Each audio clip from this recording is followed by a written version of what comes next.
Welcome to Screens of the Stone Age, the podcast where scientists review movies about prehistoric people. My name is Josh Lindell. I'm a grad student studying Neanderthal teeth, and I'm here with... I'm Dr. Kimberly Plomp. I am a bioarchaeologist. I study the human skeleton, health and disease, and evolution. And I'm Dr. Ross Barnett, paleogeneticist interested in phylogenetics of extinct felids. And today we are doing something a little bit different. Normally we review a movie or an episode of a TV series. Today we are reviewing a character, more or less. We're going to do an episode on Ross from Friends, character who is a paleontologist on the hit NBC sitcom from the 1990s and early 2000s. I don't think we have to really explain Friends. I think everybody knows Friends, right? I would hope so. First things first, Ross, I have to ask you the obvious question. Your name is Ross. Yep. You're a paleontologist. Yep. How often when you meet people do they compare you to Ross Geller from Friends? More often than I'd want, I think. I've had it happen in the past few months. I can't remember who it was. But yeah, it's a regular occurrence in my life. Which it could be worse. It could be worse. I mean, I get it even. My sisters, when I'm nerding out to shut me up, they're always like, okay, Ross.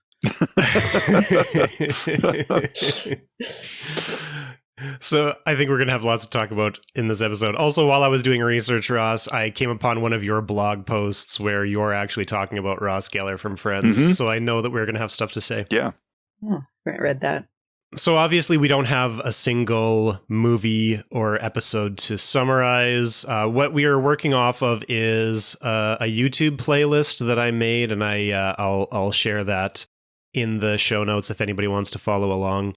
But I think I will take the lead and walk us through some of the clips in sort of a structure that I think makes sense.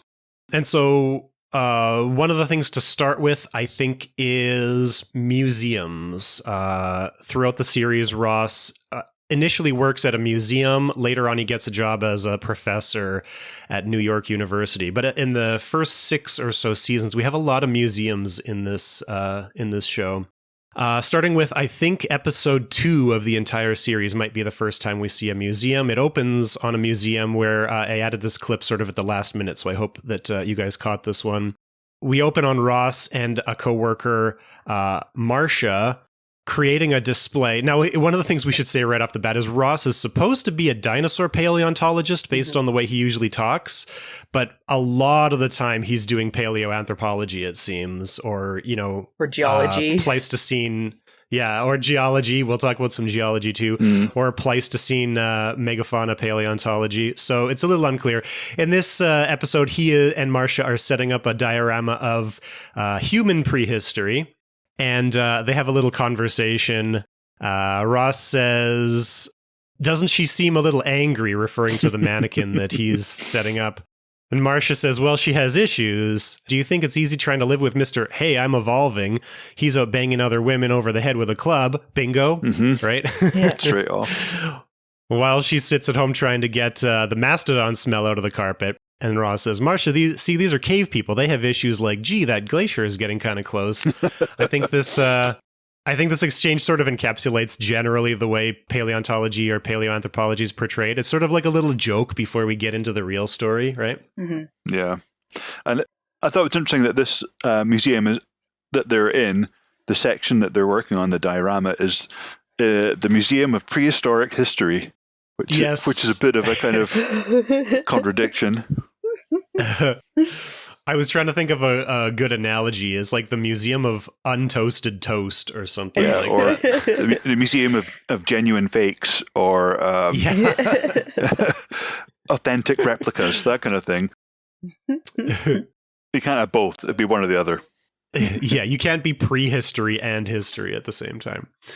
Do we have any thoughts about this diorama? There's not much to it. I think they just took some clothing mannequins and put some furs on them and then made them look aged somehow, like they dipped them in tea to make them look like they were old.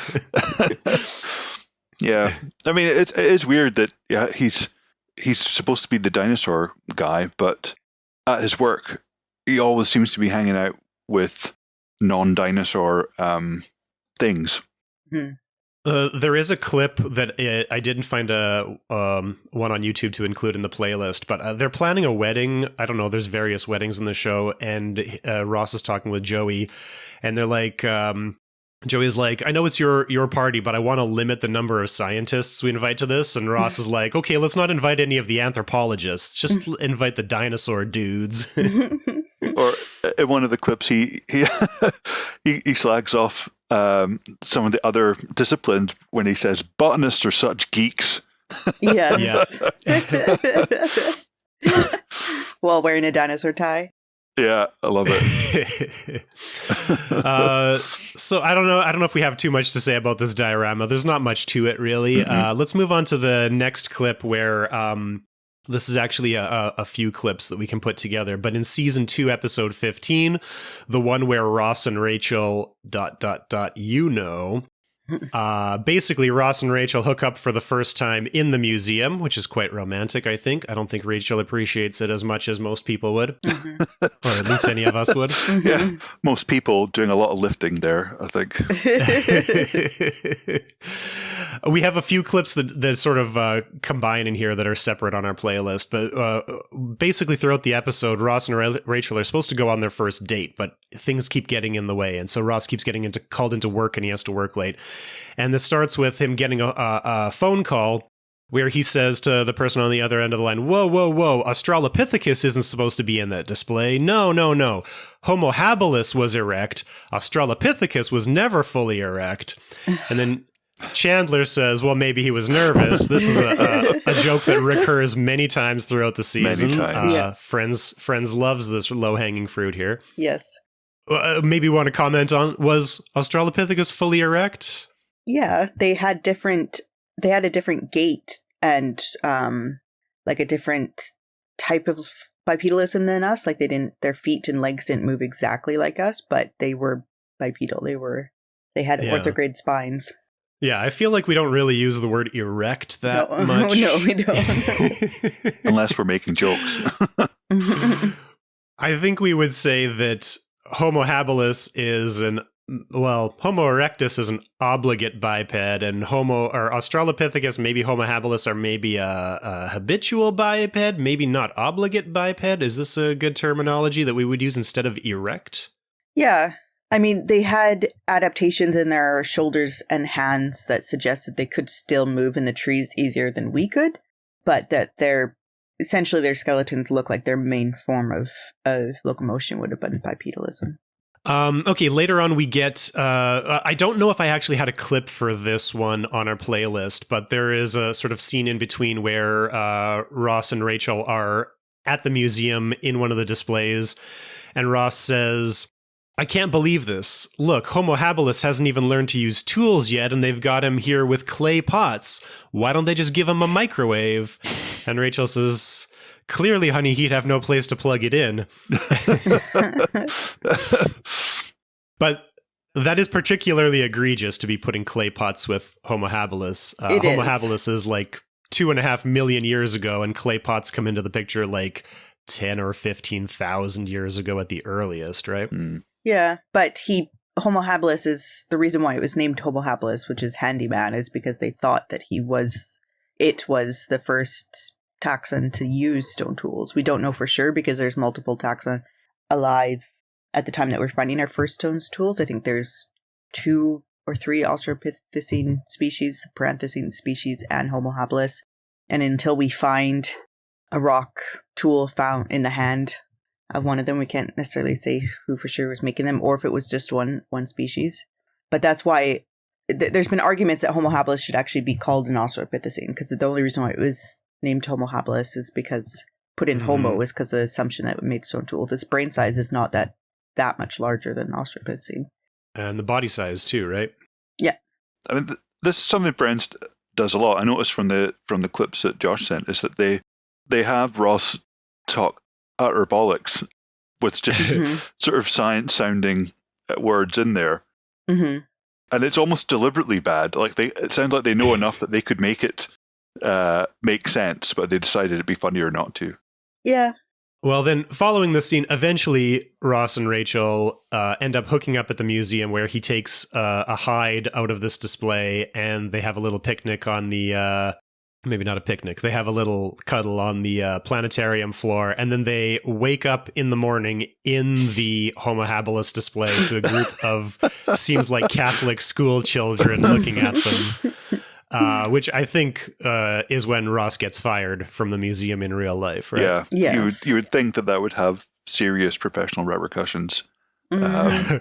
But also, if not for exposing themselves to children in the display, I remember it's not in one of the clips, but later on in the series, Rachel has a memory box of all the good things that her and Ross have shared together, and one of the items in the memory box is a toe bone from one of the dinosaurs.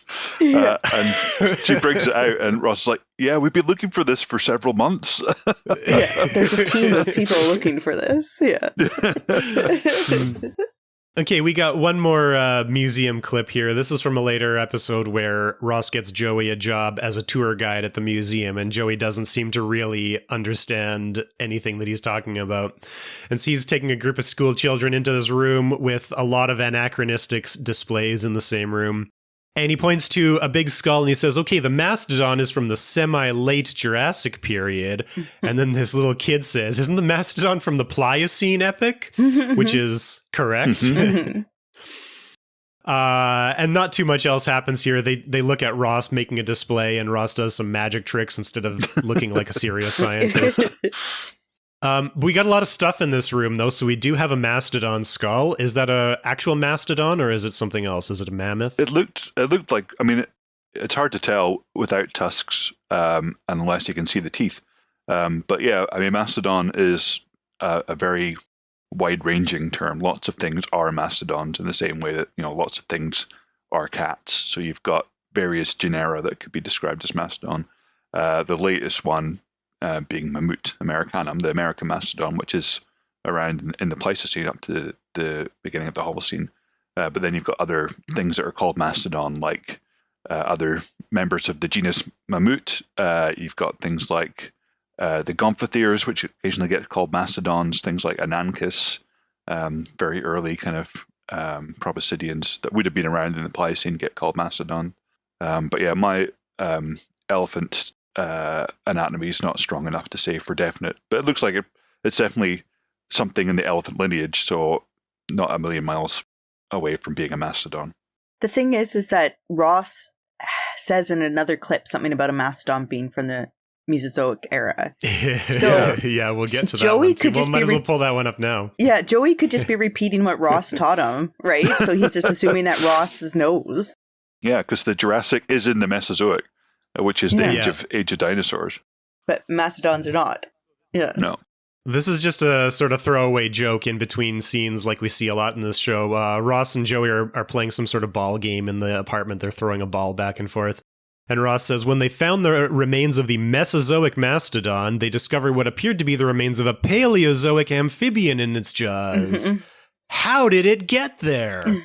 Which, that would be a very big surprise to find a Paleozoic amphibian in the jaws of a Mesozoic mastodon. For multiple reasons, yeah. Yeah, mainly just because you wouldn't expect to find them in the same stratigraphic level. Finding something in the jaws of something else doesn't mean it was eating it when it died and then it fossilized that way, but that would be a surprise as well. It'd be almost like, which scientist was it? Leakey, perhaps? Or Jabzhansky, or anyway, some famous evolutionary biologist saying, who was asked, what would make you change your mind about evolution? And he said, well, rabbits in the Precambrian. I think rabbits in the Precambrian and mastodons in the Mesozoic are almost, the same sort of thing. If you're finding mastodons in the Mesozoic, then our understanding of everything is very wrong. Yeah, exactly. So in this museum scene with Joey, we've got a few things there. We've got the mastodon. Oh, I was going to say, the way I know how to tell the difference between a mastodon and a mammoth is that the mastodon's name literally means breast tooth. So a mammoth molar tooth is sort of flat with these like fine ridges, but a mastodon molar tooth has these very big bulbous cusps which there's so much stuff that was named by early anatomists and paleontologists that's named after sexual body parts that I feel like they must have been really horny or something. Yeah, it says more about them. Somebody thought that these molar cusps looked like breasts, so they named the mastodon breast tooth. You've been in the field too long when. Yeah, exactly. I feel like they didn't look like mammoth teeth inside this skull, but it was hard to tell because it was like 480p on the YouTube clip we were watching. We had some other things there. We had a T-Rex foot in the same room. We had a Dimetrodon skeleton with a plaque behind it that said Permian period, which is correct to when the Dimetrodon would be. Mm-hmm. And we have Ross in a glass display with a saber tooth and a hadrosaur skeleton together. I noticed the saber tooth. I didn't see a hadrosaur, but yeah, that's weird. Yeah, it was behind Ross most of the time. What do you know? What kind of saber tooth it was from that skeleton, Ross? Yeah, that was a Smilodon. That's pretty clear. Which is he also has one in his flat. So you occasionally see glimpses of Ross's apartment, and he has a Smilodon skull on the shelves. And also, it looks like he has a big dragonfly, which could be Meganeura, like a giant carboniferous dragonfly, on the wall too.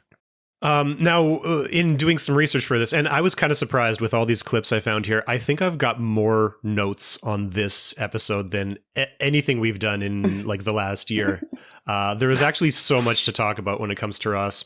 But one of the things I found was a blog, which was seemingly only active for about 2 months, called Museums in Friends, where somebody was watching Friends beginning to end and posting on their blog every time there was a reference to a museum. Wow. And it was only active. It seems like they've only covered up to the first couple episodes of season 3, which is a little disappointing because there's a lot of references to museums already on this blog in just the 2 months they were active. So I'll put that in the show notes if you want to read more about the museums in the first 2 seasons of Friends. Since we're on the topic of Joey at the museum, we got one little throwaway joke from Joey in another episode. He says to Ross, if the Homo sapiens were in fact Homo sapiens, is that why they went extinct? Which... I don't know if we have too much to comment on that, but yes, it's very funny that homo means 2 different things. And again, low-hanging fruit that Friends loves to tackle. We're going to get more of these jokes as well. One of the sort of continuing things in Friends is that Ross, being a paleontologist, is funny and nerdy, and his friends don't respect him. So we've got a whole bunch of clips about this. Relate. We have a clip where Ross is starting to tell a dinosaur story at the cafe, and then we go around through all the other friends and see what's going on in their minds at the same time. And not everybody is talking directly about the story, but I can't remember which one is. One of the friends is thinking, I think it's Monica, is thinking, oh good, another dinosaur story. When are those going to become extinct? In another clip at the cafe, Ross comes in and he's really obviously frustrated, and he says to his friends, you guys won't believe what I have to do for work today. And then Chandler says, yes, but Ross, you chose a career of talking about dinosaurs. Another clip, these all happen at the cafe, it seems. Ross is talking to Phoebe, and he must have revealed some big secret. Probably someone was sleeping together. I'm not exactly sure which episodes these clips are from. But Phoebe is upset at him that he kept this secret without telling her, and he says, you didn't say anything with all the stupid dinosaur stuff you tell us? So how do we feel about this characterization that his friends don't respect his work as a paleontologist? Well, for me, my friends don't really ask questions, right? They just have accepted that they don't know what I'm doing, and they're fine with it. When I do tell them stuff, they're either interested or they politely just go on with their day. And you can tell when you've lost them, right? Yeah. But I do have a friend. She's quite funny. This happened more when we were in like undergrad and stuff. But she would, if we were in like a awkward social situation or something where she didn't feel like she wanted to like carry the load of conversation or entertaining or hosting or anything, she would just be like, Kim, can you use DNA to sex an ancient skeleton? and then just sit back. Because then she'd know Just that like I drop would just that just bombshell talk. and then just run away. Yeah. And then she'd just like turn off her mind and let me like talk until, time passed. That's cool. That sounds like a nice friend that's trying to get you to be involved in the conversation. Yeah, so that she didn't have to be.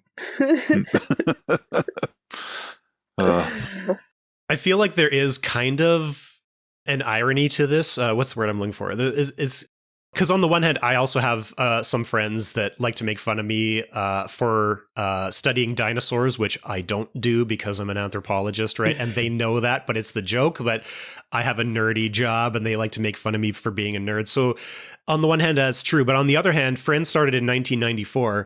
One of the biggest movies of 1994 was Jurassic Park. And it always seemed a little funny to me that dinosaurs were so huge in the 90s. Everybody loved dinosaurs.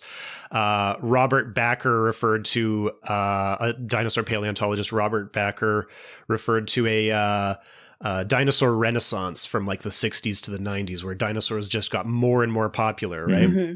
And so it is a little incongruous that they think what he's doing is so silly and nerdy when at the same time, like this was the peak of dinosaur popularity.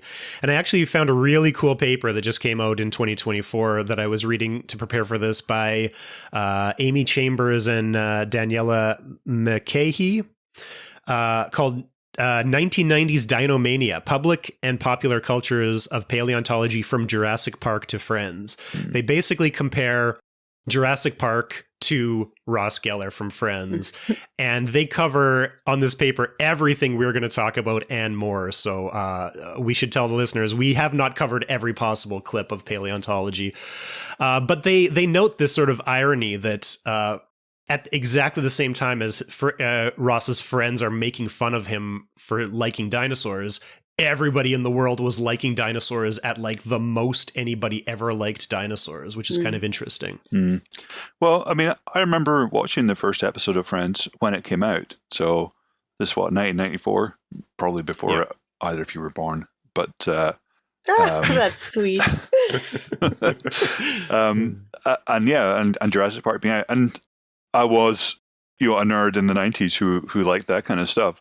And I feel like it's not really that much of a kind of irony, because the way I remember it was that people liked Jurassic Park, but then the next week they were on to something different. So like they could appreciate Jurassic Park as a good film, but it didn't become like an obsession or like a something to nerd out about.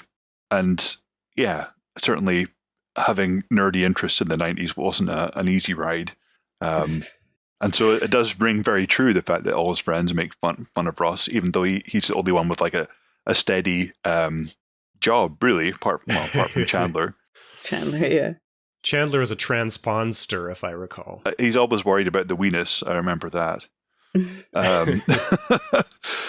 But yeah, no, and that definitely the kind of dynamic between Ross and the rest of their friends, where I think secretly they do respect the fact that he has dedicated his life to the pursuit of knowledge. They just don't want to hear about it, and that's the kind of friction between them, is that they're proud of him, but they just don't want him to talk about his stuff to them, and that's a kind of dynamic that I feel that's probably certainly, where my friends and family are at too. That feels very true. They're happy that you found something you enjoy, but just you don't have to talk about it all the time.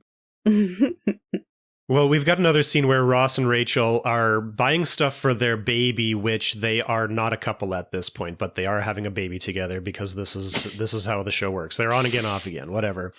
And the cashier starts hitting on Ross because she finds out what happens is, I think he gives his name as Dr. Ross Geller, and we get something that Rachel does constantly, which is to tell people to tell Ross that he's not a real doctor.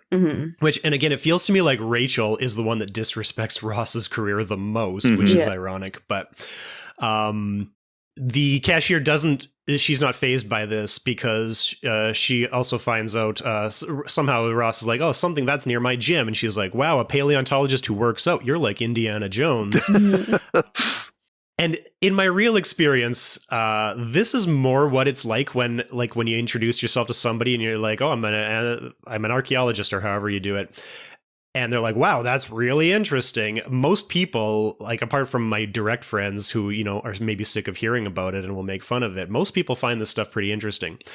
But what I really want to talk about here is she asks him if he's read Alvarez's new book. And he's like, yeah, I teach it in my class. This is a real reference. They're probably talking about, I imagine, Walter Alvarez's book, T-Rex and the Crater of Doom. Do you think that's the one they're talking about? Probably. Walter Alvarez is the son of Luis Alvarez, who together published the asteroid impact hypothesis for the extinction of the dinosaurs, which is now basically unanimously accepted, I think. More or less, yeah. There's not many that don't. I have not read T-Rex and the Crater of Doom, but obviously it is about the Cretaceous Paleogene impact based on that title, I would imagine, and based on the author. And this is something that we see in a few clips where there are references to real people working in the field and real books. And I know we're going to come to that a little bit later, because I know you referenced that in one of your blog posts, Ross. Though I would point out just from that, the interaction between Ross and the shop teller is that, in my experience, any paleontologist who gets called Indiana Jones would immediately then correct the person to say, actually, Indiana Jones was a archaeologist / anthropologist, not a paleontologist. Yeah. So that didn't ring true. No, and Jurassic Park was already out, so he would have been like, I'm Alan Grant, not Indiana Jones. Yeah. On the other hand, more often in pop culture, it's people thinking that archaeologists dig up dinosaurs. Yes. So it's a little strange to know that he is a paleontologist and refer to him as a famous archaeologist. It's kind of a little bit backwards. Okay, we have another scene where Ross and Joey are in the hospital. Ross somehow has hurt his hand, and Joey is helping him fill out the forms because he can't write because he hurt his hand. And Joey is doing this hilariously. And when it comes to occupation, he doesn't have any questions at all. He's like, occupation? Dinosaurs? And Ross is like, actually, I'm a paleo. And then he corrects and says, like, dinosaurs is fine. I was wondering, when you guys introduce yourself, when you're meeting somebody at a party or something, and they're like, what do? Do you have different tiers of how you describe your job? Depending on what you think that person is going to know? Yeah. Definitely. Absolutely, and if 100%. I don't want to talk to them anymore, I just make it sound really boring. And if you do kind of want to talk about it, then you're like, I'm an archaeologist. Yeah. Archaeologist is like the lowest common denominator tier for me, because everybody knows what that is. Yeah. I was actually having this conversation with my girlfriend not too long ago, because she was trying to figure out how to tell people what I do. And I tell like, well, I'm a paleoanthropologist, but most people aren't going to know what that means. So like, broadly speaking, I'm an anthropologist, but also people don't necessarily know what that means. So you can say I'm an archaeologist because I do archaeology, but more specifically, I would identify as a paleoanthropologist. And so like, it really depends on who you're talking to. All of those things are more or less true, right? But yeah, so that's exactly what you say when you don't want to talk to them. You could just do the Joey approach. When people ask what you do, you can just say Neanderthals. Yeah. That's how I introduce the podcast, right? Yeah. Yeah, it's hard because like I could describe myself as an anthropologist, biological anthropologist, archaeologist, bioarchaeologist, human osteoarchaeologist, human osteologist. And they all just mean essentially the same thing. They're just different focuses, right? Yeah.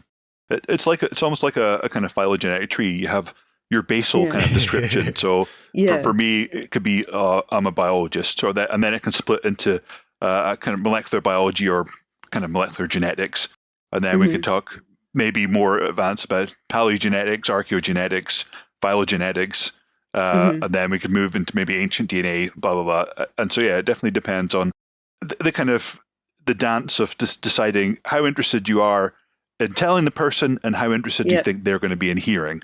Yeah, exactly. But referring back to the previous one, I have actually had, it was years ago now, but as soon as I got my PhD, I did get my bank cards changed. so they have doctor on them. But I was at the checkout in the supermarket paying, and the cashier said, "Oh, you're a doctor," and I went, "Yeah, of biology." And then I still remember that the kind of very visible kind of just her face kind of completely sank when I said that. I just took my shopping and left. It's just physicians need to have a different title, right? Yeah, a doctor is a PhD. You know what? To be honest, I'm sure it's a bias because I'm doing a PhD, but like medical doctors are a dime a dozen. Everybody's met a medical doctor. How often do you meet a doctor of anthropology or doctor of archaeology or paleontology? Mm-hmm. That's way more specialized and more unique. So, and like, having done a PhD, it's the same amount of time, well, probably more time invested than being a medical doctor. But like, I'm not impressed by someone going to medical school because I have actually been enrolled and dropped out of a medical school as part of my, and like, sure, if you want to spend a lot of money and go to school, and like, I think the main difference in being a medical doctor is you can't stretch out your time like I've done and, do a podcast in between and not focus that hard on my work. Like, it's just, you're doing a lot of school, but also just working yourself to death. And like, that doesn't impress me as much as some other things. So it's probably just a bias because I'm doing a PhD in anthropology. See, for me, like, I find that it's medical doctors that seem to have the problem with having the same title as us, right? I don't really care that if we share the same one. But the issue is that if we go, like, who started it first is doctorates meant PhD. So they co-opted this title. So if you have a problem with it, just come up with a different title. It can even be more prestigious. I don't care. Just do something different. Yeah. And I don't know if it's so bad in the UK, but certainly you hear stories of in the States, like particularly with Dr. Biden, the first lady. Oh yeah, she gets a lot of slack for she has a PhD in, I think it's education, and quite rightly uses her title because she's earned it, and that seems to infuriate a lot of people. The fact that she's not a real doctor. Well, actually, she is. Yeah, but she would not be getting that if she was a man. No, as well. I think that's part of the issue. Yeah. Well, let's move on to some general nerdiness. One of the really interesting things about Ross's character is that he's one of the very few fictional paleontologists where paleontology is not central to his character or his plot. It's sort of a background flavor to his character. Which there have been papers written about this, how this is a very interesting representation because he's really a person first and a scientist second, which when you have a scientist in a show, usually there's a reason they're a scientist because the plot requires a scientist. So a lot of people have sort of praised this depiction for painting scientists as people with regular people lives first. But as part of this flavor that being a paleontologist gives him, he just has a lot of nerdy background stuff. So we find out in an episode, I think we've talked about this, we've talked about some of these already, he has dinosaur checks. For any of our younger listeners, checks used to be a way that you would sign money over to somebody else on a piece of paper so that the bank could do the transfer behind the scenes for you. Oh, God. I don't have a checkbook anymore. Do any of us actually have a checkbook? And when you did you have a dinosaur checkbook? No. Or, that's how I still pay my rent. I don't know. I think I've always paid rent that way, but that's it. Yeah. I don't think I've had dinosaur ones. You have to pay extra for that. Oh, but it'll be worth it.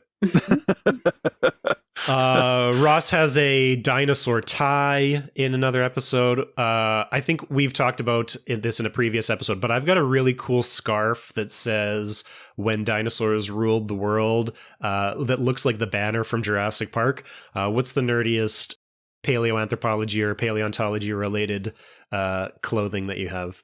I just got this year. I got a dinosaur skeleton Bane suit for Christmas. Oh, that's cool. Yeah, I know. I can't wait to wear it. You've got a dinosaur dress, don't you?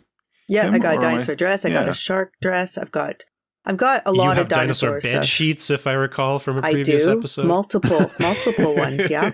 And you're not even a dinosaur paleontologist. No, I just love them. I've got a glow-in-the-dark skeleton tie, Cool. which I got for my 16th birthday and still have. I've got a skull tie pin with a movable jaw, which is nice, pretty nerdy. I mean, I've got tons of nerdy t-shirts. Like even today, my t-shirt's got a dodo on it. I've got t-shirts with Megatherium on it, with mammoth. It's a good time to be a nerd though, because this like nerd culture is since 1994 when Friends came out. Nerd culture is a lot more accepted now. There's a lot more nerd stuff on sale. Yeah, but the kind of corollary to that is that there's a lot of really dickhead nerds. Oh, cool! Dinosaur phone case. Dinosaur phone case. So yeah, that the kind of acceptance of nerds. The idea, if I remember back to the 90s, was that because nerds had been bullied and shamed so much, that they would create a better world by being nicer to everyone because they could empathize with what it's like to be picked on.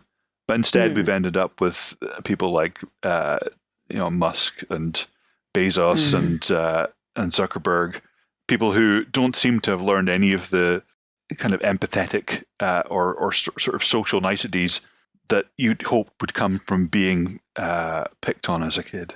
Yeah, they seem to have just gotten the power and now is going crazy with it. And now we're doing it worse than the jocks who gave them swirlies. Yeah. I've got my newest t-shirt. I bought it from the Archaeology Podcast Network merch store. And it has a logo that looks like the content warning that you used to get on like a CD with explicit language, but it says Bruce trigger warning on it. I'm going to leave this one up in the air on YouTube or anywhere else where you can comment. Post a comment if you know what Bruce trigger warning means. This is one of the most obscure archaeology t-shirts I have. Nobody gets it except for when I'm at the anthropology department. Every once in a while, I'll probably be like, haha, I get that. But like almost nobody in any of my classes, none of my students understand this t-shirt. I think I'm going to make it an extra credit question on the final exam to explain what my t-shirt means. I'm not going to explain it here. If you're watching on YouTube or you're listening on somewhere where you can post or send us an email, tell me if you know what Bruce trigger warning means. I love this t-shirt so much. Well, I'm intrigued. I would like to find out as well because I have no idea. Yeah, me too. I'll tell you after the episode is done. Or you can check the YouTube comments later. Let's move on to sort of a complete episode with a relevant story arc. There's an episode where one of the storylines is that Phoebe doesn't believe in evolution, and Ross spends the entire episode trying to convince her. This is a very well-known episode, I think. Basically, what happens is Ross spends the entire episode trying to convince her, and then in the end, she gives a very impassioned speech where she says, "Can you really be so arrogant that you can't concede that there is a tiny chance that you're wrong?" And he's like, "I guess there is a tiny chance that I'm wrong." And she's like, "I can't believe you caved. How are you going to face the other scientists?" That is so funny. What do we think about this whole presentation where Ross ends up being the one who is sort of made fun of in the end? I mean, I thought it was good. It definitely, it's the kind of thing that would annoy you. If one of my friends sort of turned around and said, "Yeah, I'm on the fence about evolution," I would at least try and explain it to them so that they know what they were kind of dismissing. Because quite often, when I've had discussions with creationists, they don't have a clue what evolution by natural selection is, what the evidence for it is, how it works, that kind of stuff. They just have a kind of caricature idea of how it works, the monkeys to men kind of thing.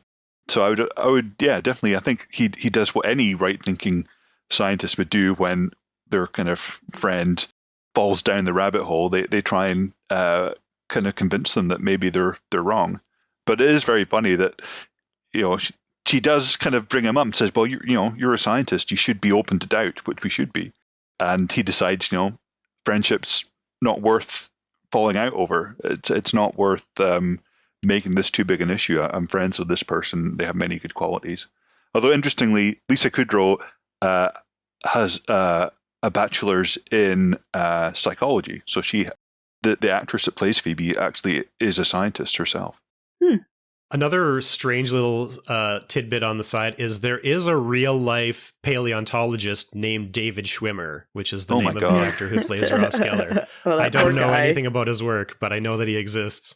One of the things rewatching this episode with Phoebe, or just like the sort of supercut with just the Ross and Phoebe bits from this episode, is it seems to me that he actually convinced her very early on, but then kept pushing it, and then she just started fucking with him, which is not something I quite remembered before. So he early in the episode says, you have to believe in evolution. You can actually see evolution happening in the series of fossils. And she says, really? You can actually see it? No, I didn't know that. And she was genuine when she said that. But then he keeps pushing her. It's like, here's more evidence, here's more evidence, here's more evidence. And after that, it's not that she didn't believe in evolution anymore. It's that she was fucking with him because she was frustrated with him not giving it a rest. So I actually feel that it's more about Ross's character, which is what she basically says. How come you have this thing inside you that you can't let this go? Which I thought was pretty interesting.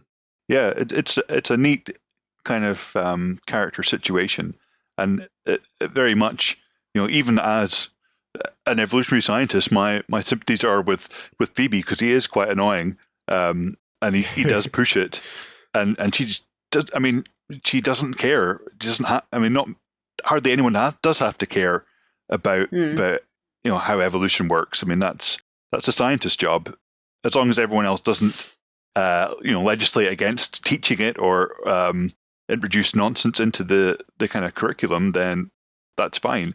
But yeah, you should just give it a rest.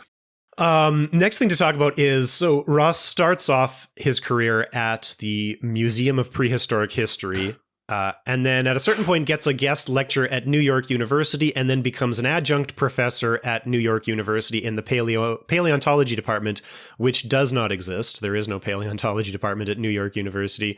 But we have quite a few scenes of him in the classroom, and we can start off with a nice little quick one where he's talking about the noise that Velociraptor would have made, and one of the students, who seems to be some sort of a stoner, asks him, what kind of noise? And Ross ends up imitating a very high-pitched sound, which I don't think I can make. Do you want to try imitating the sound he makes? No. Without peaking our microphones? Can't be done. Aurora is going to hear me upstairs screeching. My microphone's certainly peaked on that one. I really like this scene because it actually feels really true to me. It feels like the way I teach. I don't teach about velociraptor sounds, but when I'm teaching bipedalism, I'm like hobbling around the room like a chimpanzee on two legs sometimes, right? Yep. One of the things he does is, Kim, you were mimicking on camera, that he puts his hands up to his face like a frill, and I think he's trying to do the Dilophosaurus from Jurassic Park. Mm-hmm. Yeah, that's how he describes it as well. He talks about the Velociraptor having a kind of collar that could expand and then make that high-pitched noise. But that's Dilophosaurus from Jurassic Park, which is actually the only Jurassic dinosaur in Jurassic Park. Yes. And also, there is no evidence that Dilophosaurus had a frill like in Jurassic Park, or that it spit venom like in Jurassic Park. Also, the Jurassic Park Dilophosaurus was pretty small. Dilophosaurus would have been about the size of the Velociraptors in Jurassic Park, and the Velociraptors would have been about the size of the Dilophosaurus in Jurassic Park. Okay, in another scene, I think this is the first time he gets the guest lecture at New York University, but he's talking to his friends about how to make it interesting. They all think it's going to be super boring, which is not something I'd worry about, because if you were going to a lecture on sediment flow rate, you know what you're getting. You don't need to dress that up, right? Yeah. Mm-hmm. But the way he ends up making it interesting is he puts on a fake British accent. Now, as far as I can tell, this was a flawless British accent. Ross, how do you feel about his accent? Yeah, it was perfect. It was, the Dick Van Dyke school of British accents, which nobody ever has a problem with. I mean, I think accents in sitcom land exist in a kind of different dimension. That if he tried to talk like that anywhere in the real world, people would have said this guy is off his nut. And then he introduces Monica, his sister, at the end, and she pops in with some sort of crazy Irish accent with her extremely rolled R's. Mm-hmm. This is not the part I'm really interested. What I'm really interested is the stuff that he's talking about and that's written on the chalkboards behind him. When we're in these lecture halls, there's always tons of stuff written on the chalkboards. So he's talking about sediment flow rate, which is a geology thing. This is the first time, at least in the clips we've seen, where he seems to be focusing on geology rather than on mostly Pleistocene paleontology or palaeoanthropology. But the stuff that he's saying is, I don't know anything about sediment flow rate, by the way. It seems like it is a real thing.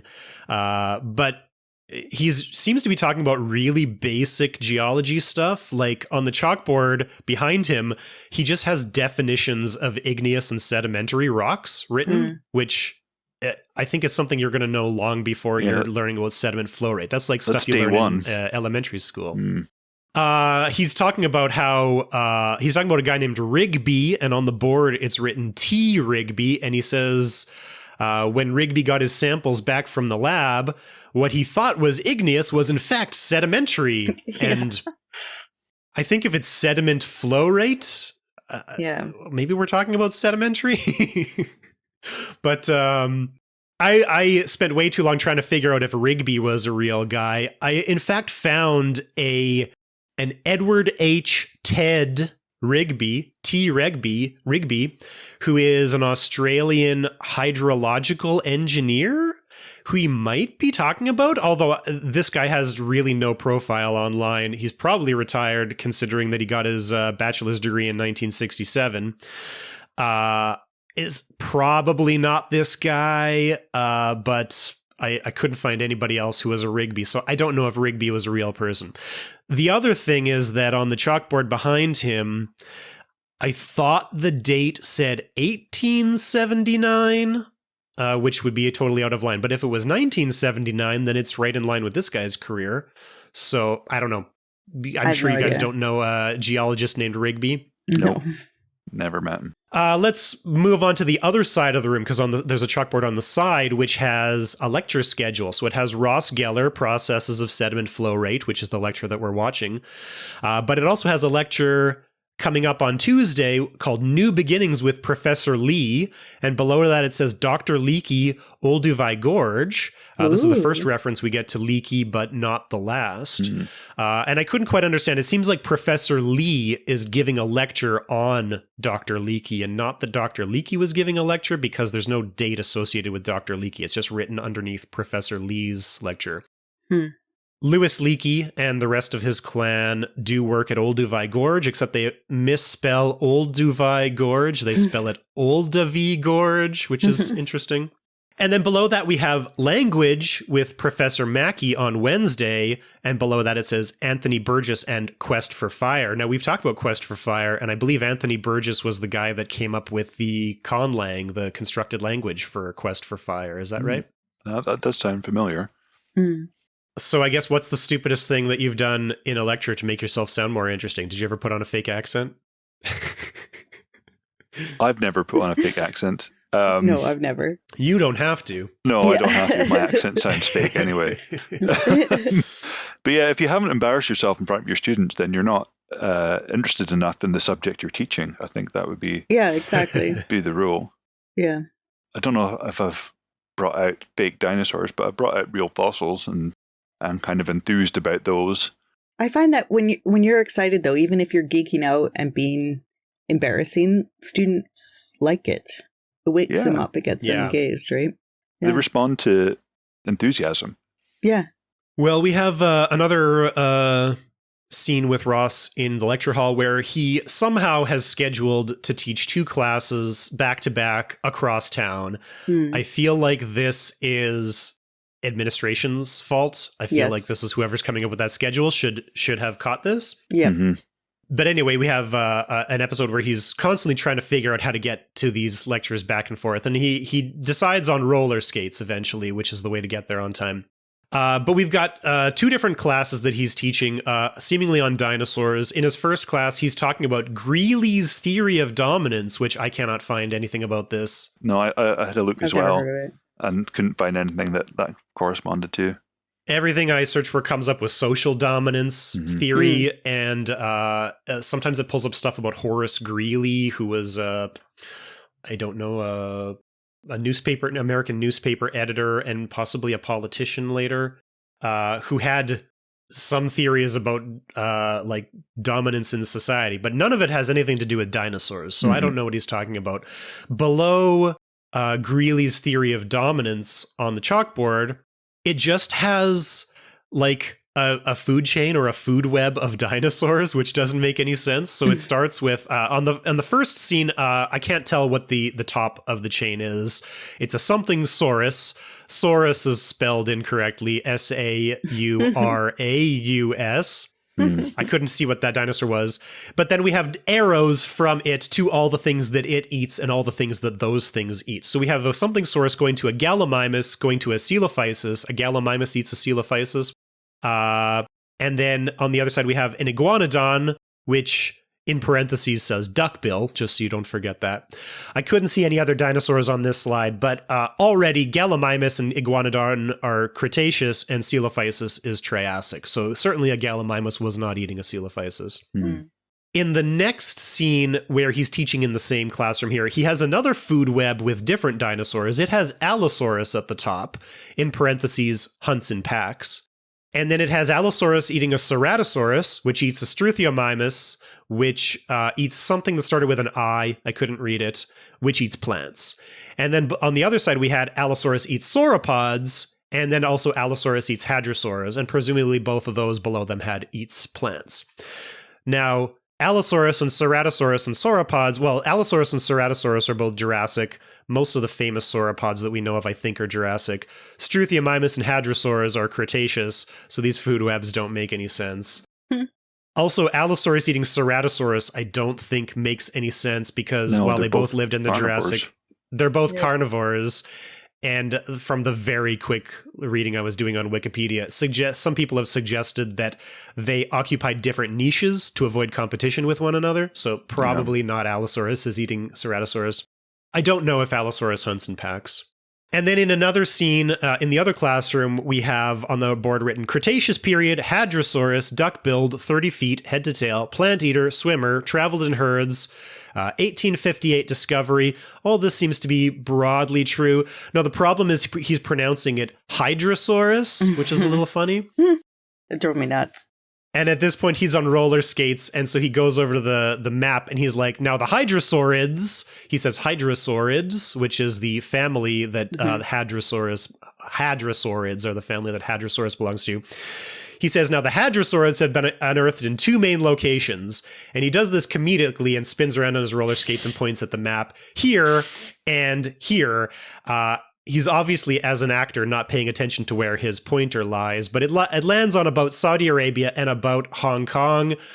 Now, the Hadrosaurids are very famously commonly found in North America, so that should be one of the places that he hits it. But then he says, now for the hadrosaurs, and I think that he's thinking that hadrosaurids and hadrosaurs are two different things instead of hadrosaurs being a subdivision of hadrosaurids, which encompasses the Hadrosaurus and other dinosaurs as well. I don't know. I've said a lot about these chalkboards. Do you guys have any comments on these scenes?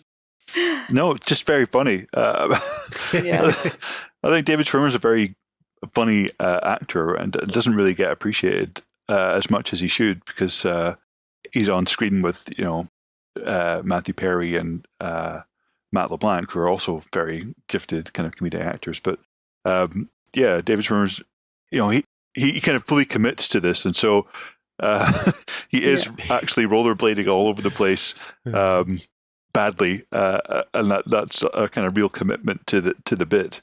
Do you guys remember during COVID when that person got caught on camera stealing beer? And it looked like David Schwimmer. Like the person looks directly into the security camera. It looks like David Schwimmer. Then he goes like the next day and does like the same thing, like poses at it and pretends like he's stealing beer. So funny. That was a highlight of COVID. All right, we've got a scene here where Ross is competing with two other researchers for a grant, and they're in a sort of what would you call this? They're all in this sort of audition where one of them is going to get the grant, and I think it's Greg Kinnear is asking them questions.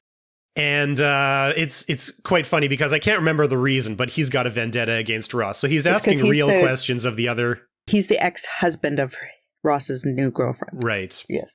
And so he's asking real questions to the other paleontologists, but he's asking Ross impossible questions about his personal life or made-up dinosaurs. And I'm really interested in one of the questions. So the first question he asks of Dr. Lee is, you claim the field is too reliant on the Linnaean taxonomic system. How do you propose to correct this problem? And Dr. Lee says, well, I believe the answer lies in the osteological evidence. I plan to begin there. I struggled on this. I really don't know how the osteological evidence is going to help solve the problem of too much reliance on the Linnaean taxonomic system. Can you find any reason that this makes sense?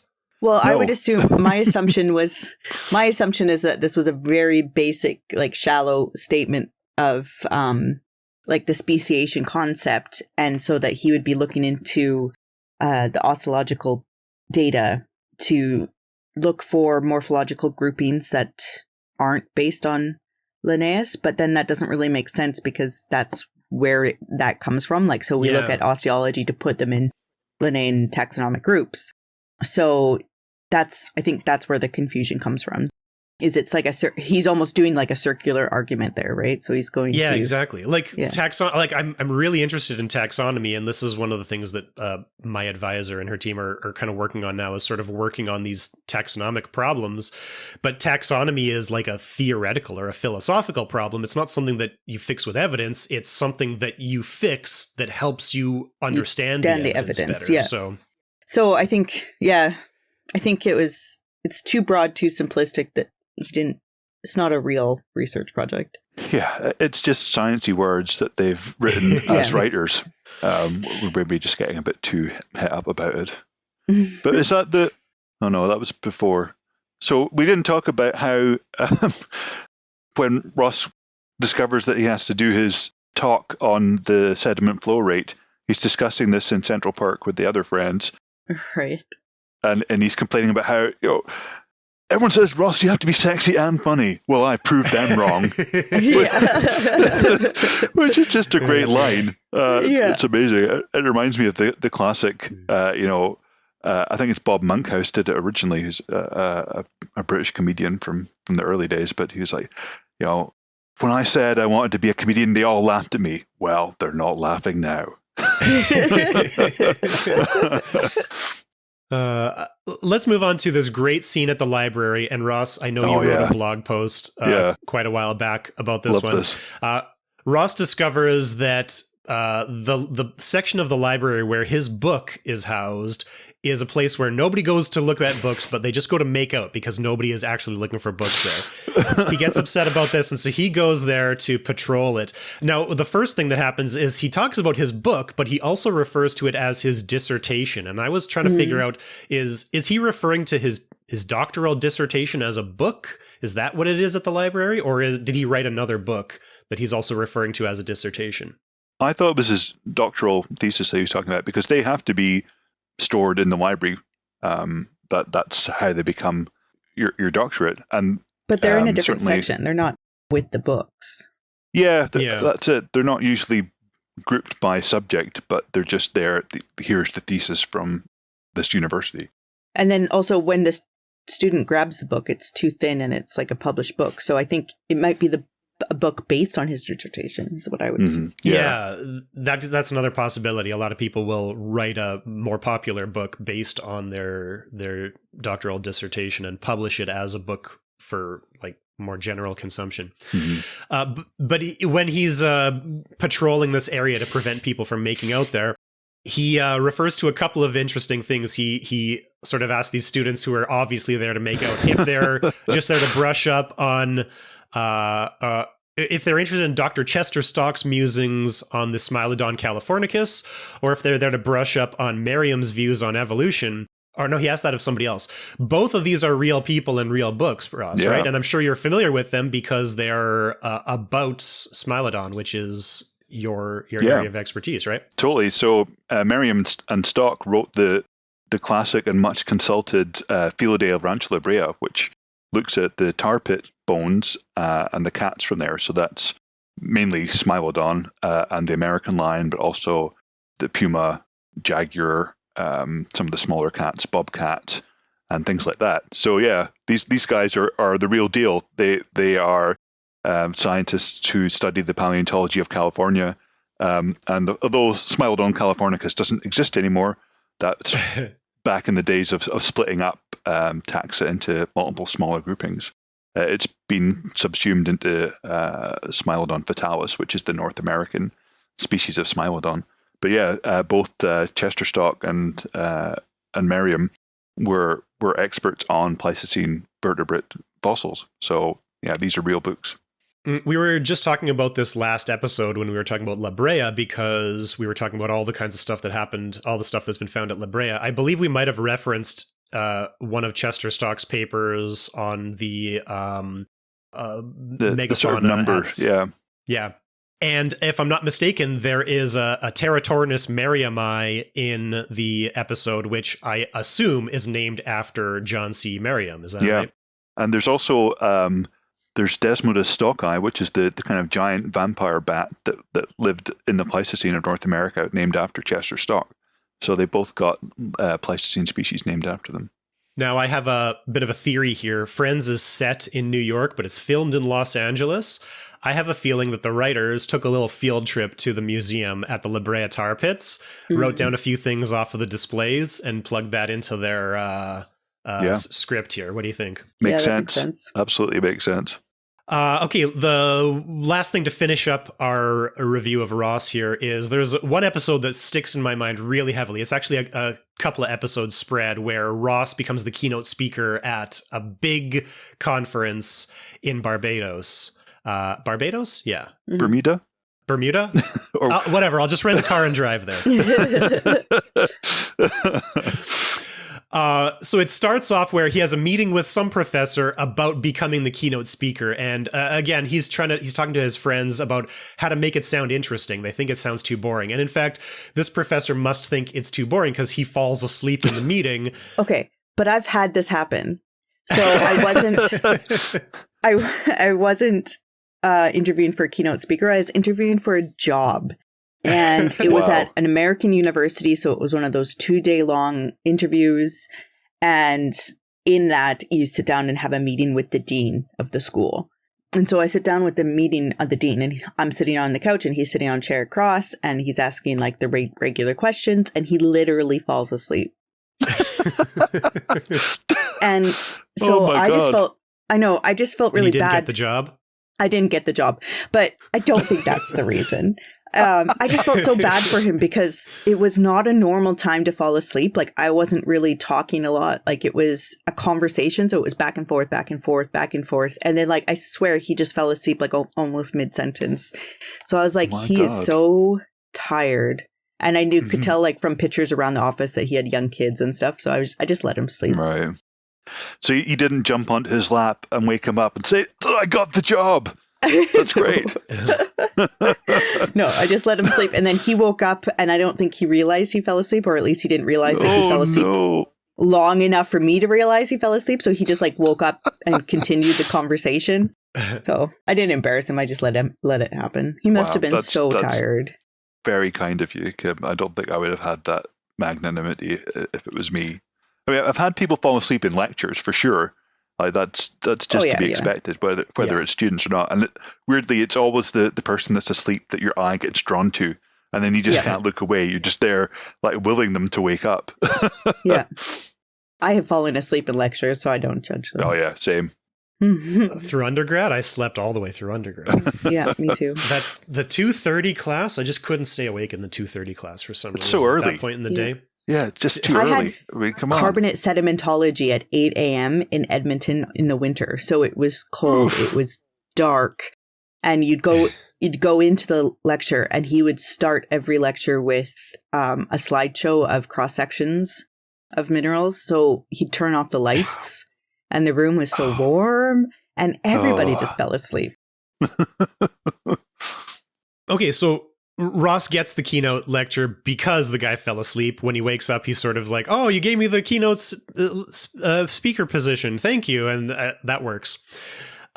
He says the same thing to this guy as he says in the lecture later, but he says it slightly differently. So I want to read what he says to the guy that makes him fall asleep. He says, the data we're receiving from MRI scans and DNA testing of these fossils are staggering. I mean, we've been accepting Leakey's dates as a given, but if they're off by even 100,000 years or so, then you can just throw most of our assumptions, right in the trash. We have another reference to Leakey here. Mm-hmm. So it seems like he's talking about African palaeoanthropology in the Pliocene, which is mainly or Pleistocene, which is what Leakey would be studying. But his lecture is mostly on dinosaurs, although it is about humans as well. But my question is, how can data from MRI scans and DNA testing throw out dates? Well, the only thing I would say would be just morphological, transitions, that these derived traits are present at earlier times than we thought. But that would more question the idea of derived traits, I think, more than timing, depending on what it is. But in dinosaur timelines, 100,000 years is not something that's... Yeah, it's nothing. That doesn't matter, well, right? in human evolution, it would matter. Yeah, but what Leakey is doing, of course. He's not using it, so I don't know what he meant with Leakey, but when he brought up Homo erectus and that, he's using the idea of splitting, so Homo erectus splitting from Homo ergaster. He's just using that like as a metaphor, right, for splitting. He is later in the real lecture, but here he seems to be talking directly about Leakey's dates. So this is one of the main thing about this lecture is that it's mixing up so much stuff together that doesn't really make any sense. Certainly, from a kind of, when he talks about DNA, I mean, there are papers that have used genetic data that's older than, they've used dated trees so that they'll have at least some dates within the past 50,000 years, but potentially they've used the tree that's reconstructed with the DNA to give an estimate of a date for a sequence which is outside of the range of radiocarbon. That does make sense, yeah. But not if he's talking about dinosaurs, because can we use no, we can't. Genetic divergence to date dinosaur stuff? No. That's too old. Probably for the human stuff, probably for the Pleistocene period, we can use genetic divergence dates. But not African stuff. I mean, they won't have any DNA from Pleistocene African hominins for sure. All we have DNA from is Neanderthals, Denisovans, and modern humans. And so that's basically all we can get divergence times for, which is going to be within 1 million years. Yeah. So essentially nothing older than that. I think there are kind of Holocene African genomes that have been done from kind of various preserved sites, but they're only a few thousand years old, and they were borderline. So when Ross arrives at the conference with all of his friends, he brings them all to the conference for their Barbados vacation. When he walks into the room, he is with his friend Joey, who is a famous soap opera actor. And at the time, Joey, I think, is dating Charlie, the other paleontologist. I think in this episode, Charlie decides she's not actually into Joey and starts dating Ross instead. But somebody walks up to them and she's like, oh my God, it's you. And Joey thinks she's talking to him because he's a famous actor. But in fact, she doesn't know who Joey is. She is interested in Ross, who is apparently a famous paleontologist. I don't really like conferences. I try to avoid going to conferences as much as possible. But have you ever seen anybody been sort of like treated like a celebrity? We're like, oh my God, it's you. I can't believe I'm meeting you. But like, of course you're going to meet that person at the conference. They're going to be at the conference, right? I've had students come up to me because my PhD supervisor is quite like a leader in paleopathology. And so I had students that would come up to me and ask me if I could introduce them to her because they were too nervous to go introduce themselves. Oh, yeah, sure. But I'm sure when they were introduced, they were like, oh my God, I can't believe it's you. No, I don't think so. Like a celebrity.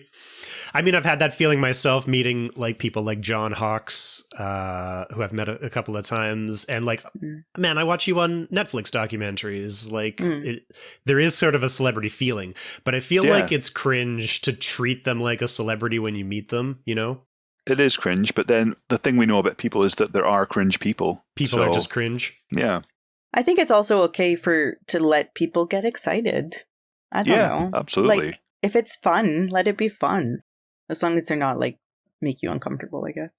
I did like the dedication he signed for her. Was because I dig you. That's classic dad joke. More low-hanging fruit. Mm-hmm. In the anthropology lab at the University of Winnipeg, there is something that's been on the bulletin board for literally 2 decades, as long as I've been there. It just says, archaeologists date flakes. I like the I dig older men one too. It's like an onion. It's got layers. Yeah. Okay, so moving on to Ross's big speech to end out our episode here. We get his speech sort of cut up into segments, so we don't get the full context. We get a little bit, and then we cut to the audience who's making a joke, and then we get a little bit more, and we cut to the audience who's making a joke. So we'll have to try and piece it together. But we start off with the same line, similar to what he told to the guy in the meeting. He says, then we have to weight the data from the MRI scans and DNA testing, which calls into question information gathered from years of data from simple carbon dating. Carbon dating is not what they're doing in this case, because he already mentioned it was off by a margin of 100,000 years, which means we're probably looking at dates in the order of millions of years, which, as we established last episode, carbon dating can't do. Carbon dating can only go back to about 50,000 years. Yeah. Then we have another little snippet where he says, finally, factor in the profusion of new species recently discovered. Giganotosaurus, Argentinosaurus. And then we cut to Chandler, who says to the guy beside him, not to mention Coldsaurus. And Chandler is like the funny guy, but actually, like, going back and rewatching, he never makes a funny joke. Not really, no. Giganotosaurus is how he pronounces it, but I believe that dinosaur is pronounced Giganotosaurus. Is that correct? I think so, yeah. Giganotosaurus and Argentinosaurus were relatively newly found species. The episode takes place in 2003, I believe. Giganotosaurus was discovered in 1993, and Argentinosaurus was discovered in 1987. So they're still relatively new, I guess, at the time. Then we cut back to him, and he says, and that's just the herbivores. We have missed out some context in between, but it does seem like he's referring to Giganotosaurus and Argentinosaurus as herbivores. Yeah. Argentinosaurus is a herbivore because it's a sauropod, like a Brachiosaurus. Giganotosaurus is not a herbivore. It is a theropod, like a Allosaurus or Tyrannosaurus. T-Rex, yeah. Then he says, I'm not even going to discuss the carnivores. Their heads are already too big, which is ironic considering their stunted cerebral development. And this gets big laughs out of the audience because the paleontologists are nerds and they find this funny.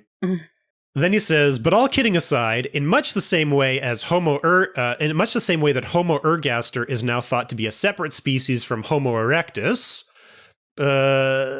debatable, depending on who you talk to. I certainly do not divide Homo erectus into separate species, including Homo ergaster. I don't know where you fall on that, Kim.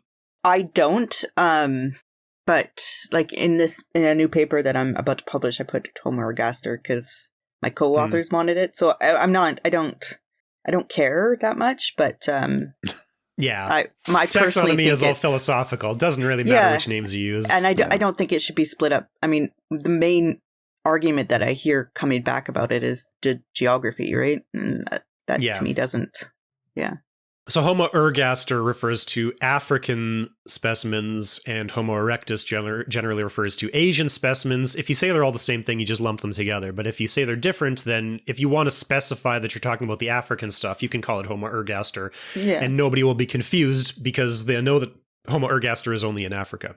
Yeah. Then we get some more low-hanging fruit jokes here, jokes we've already seen in previous episodes multiple times. Joey loves to laugh at the term erectus. Then Ross goes on, and while there are certainly vast differences between the vast Mesozoic fossils and the example of Homo erectus, true, Ross, yes, I don't know why you're talking about Homo erectus when you're talking about Mesozoic dinosaur fossils. Then Rachel laughs. Joey thinks she's laughing at erectus, but in fact, she's laughing at Homo, so we get both of the jokes in quick succession that they've already done. And then Ross finishes up, in a very real way, we can bring the Mesozoic era into the 21st century, which maybe is something that I'd write. I don't know. Sometimes you need a stupid line to sum things up. Yeah. I suppose if I was talking about DNA and MRI scanning, sure, maybe I'd write that line and then regret it later. Yeah. So how do we feel about Ross's speech here in general? I mean, it's like any kind of sitcom speech. Yeah, it's just words that they've put in there to kind of pad around the jokes that they're making, which is fine. Mm-hmm. I mean, whatever. Mm-hmm. But I'm glad the audience laughed at his joke about tiny brains theropods. That was nice. It's always good to get an audience reaction. It's not stunted cerebral growth, right? Like it's not. Yeah, that's a funny way to phrase it, right? Yeah. So like stunted means that it was supposed to be growing larger, but it stopped. It's just their brain anatomy. I mean, I don't know the cerebral size of Mesozoic dinosaur brain anatomy, or however he put it. Oh, the carnivorous dinosaur brain. Just carnivores. Yeah, just He's carnivores. not even specifying anything. Just the carnivores have stunted cerebral development, but big heads. I'm going to guess that they don't even, because the cerebellum is where you have like agility and motion and things like that. So I'm guessing that carnivores probably had comparatively. Certainly the carnivores had bigger brains than the herbivores. Yeah, they probably had a well-developed brain. Cerebellum. But the cerebellum in particular, right? Right. Well, he says cerebral, so that's the cerebral cortex, not the cerebellum. Oh, right. Well, still, I think you still need... still hold. Yeah.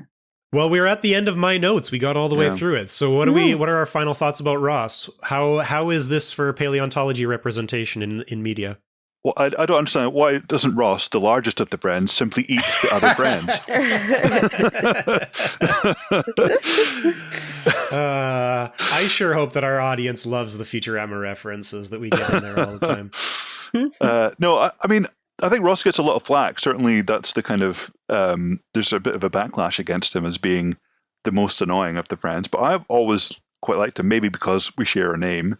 But he's always tried to do the right thing. He's got a job that he's passionate about. He's a nice guy. He's a good dad. Is he a good dad? We see his kid like 6 times in the entire series. Yeah. Wow. He's multiply divorced, but he's never trying to be terrible. He's his own worst enemy, probably. I do think that they weren't on a break, though. I mean, like, they were on a break, but it happened too quickly, too soon. Like, they were on a break, Kim. But the same night, like, yeah, that's... They were on a break. I agree that they were on a break, but it was too soon. It was a fight. If it, 18 3 pages, days. Give it front 3 and days. back. I don't know. I love that whole. We didn't talk about that, but I love that whole scene where he's fallen asleep on her kind of accusation letter about why she felt so hurt by him hooking up with the cute girl from the copy place when they were on a break. Yeah. And he has to kind of blag through having read her note, and then it comes out that he hasn't read it, and they have this big blow up. It's amazing, and they say, "Fine by me." That is classic. Or how are you going to sleep at night? He goes, "Well, I've still got your letter." Oh, it's so good. It was nice to have representation, though. Like, they say, you know, it was nice for nerdy kids in the 90s to have someone to look up to. Totally. Having lived through it, I think it was good. And this is something that, because there's academic stuff written about Ross Geller in real academic papers, and one of the things that everybody says is that he's the only character who is a paleontologist where they're a person first and a paleontologist second.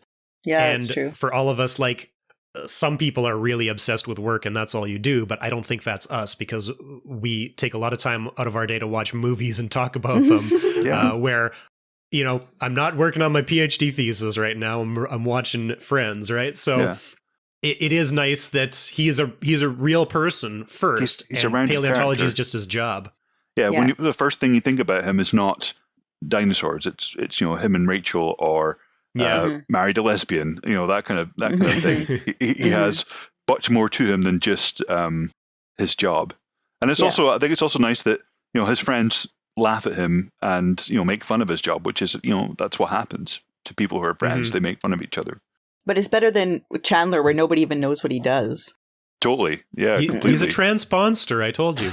Yeah, but nobody knows what that is.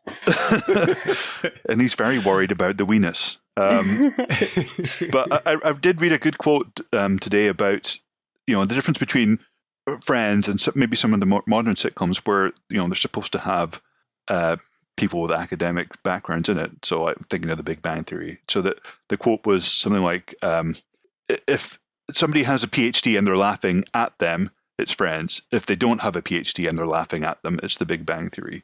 And so, there's the idea that you can be smart and you can be a rounded person and still find things to laugh about yourself. Whereas I don't like The Big Bang Theory. I don't think that's a secret. But that's very much, it's anti-intellectualism sort of masquerading as intellectualism. So they don't like the characters particularly much, but they want to laugh at them laughing at ordinary people, which is rubs me the wrong way. Yeah. So Ross gets a thumbs up from Ross. Yeah. 2 thumbs up. Opposable thumbs.